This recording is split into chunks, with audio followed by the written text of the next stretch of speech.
Good day, I'm Lorraine Mendez, and this is your JIS News for Tuesday, December 28. The Ministry of Health and Wellness is now preparing for a fourth wave of the COVID-19 pandemic, which is expected to be largely driven by the spread of the Omicron variant. Speaking at the COVID Conversations press briefing last week, Portfolio Minister Dr. Christopher Tufton said it's projected that up to 2,000 persons could be hospitalized as a result of the spread of the variant in Jamaica. Up to this point, we have one additional field hospital, Savlamar, to finish hopefully by the end of the year. We will have approximately 1,200 beds to support inpatient care for COVID cases. We do have step-down facilities, so where you don't need hospitalization, you stay in other facilities, including being at home with support. But where hospitalization is needed, we have up to 1,200 beds, and I think it's important to make that clear. During the third wave, more than 1,300 additional temporary staff were contracted to support operations in health facilities, including hospitals, as well as the vaccination program. We are preserving the temporary staff, over 1,300 staff members or employees who have been helping in the field. We have extended their employment to the end of the first quarter of next year. And that is, of course, to ensure that we have the personnel, because one of the bottlenecks would be personnel availability. He further informed that the ministry is reviewing its personal protective equipment PPE requirements so that the necessary items can be purchased and restocked. Meanwhile, with the expected rise in new COVID-19 cases, Health Minister Dr. Christopher Tufton is urging persons to get vaccinated, especially the vulnerable group of persons 60 years and over. He says this group is nearing the 50% fully vaccinated rate, which is still low due to the associated risk of the Omicron variant of the virus to this segment of the population. It means that if the virus spreads in that population, as we expect it to, even in cases where it may be mild, the more people who get the virus, the more we expect that some will become ill and sufficiently ill to go to the hospital. Minister Tufton says 1,194,000 doses of vaccines have been administered, with 557,000 persons being fully vaccinated. This represents 20.4% of the population. In addition, 259 persons have received at least one dose and 2,631 persons getting their booster shot. Another 613 extended primary series or third dose have been administered. To increase the vaccine take-up, the ministry will be rolling out 4 additional mobile COVID-19 vaccination buses across the island. Dr. Tufton warns that persons should not become complacent with the highly transmissible Omicron variant in terms of the perceived mildness of the effects. Yes, there are experts who have said that the likelihood of hospitalization is less.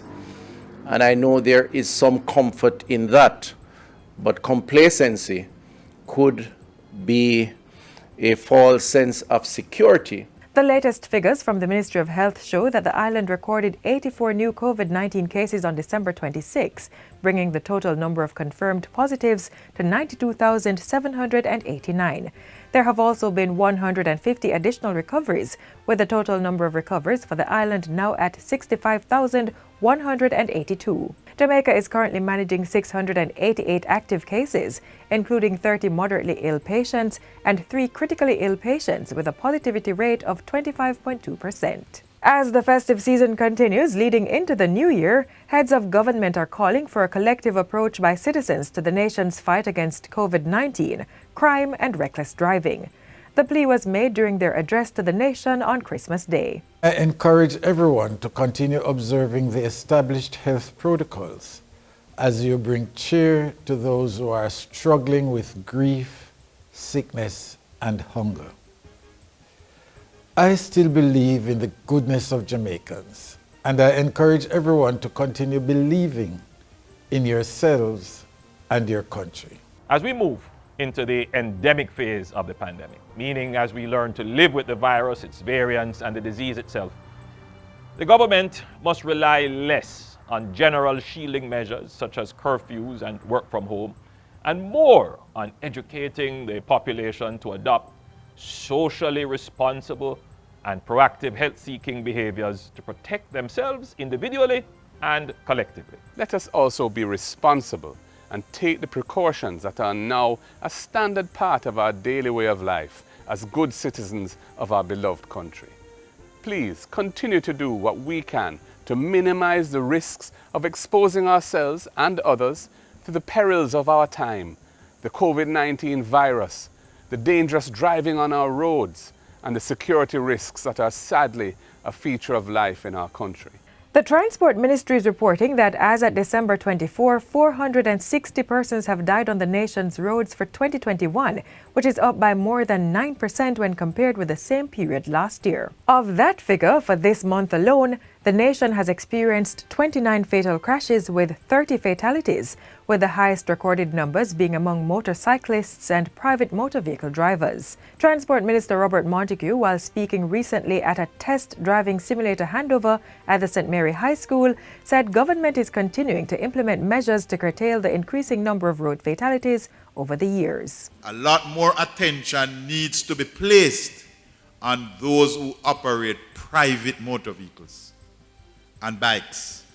A lot of our bikers don't wear helmets. We have a serious problem with road safety in Jamaica. Very serious problem.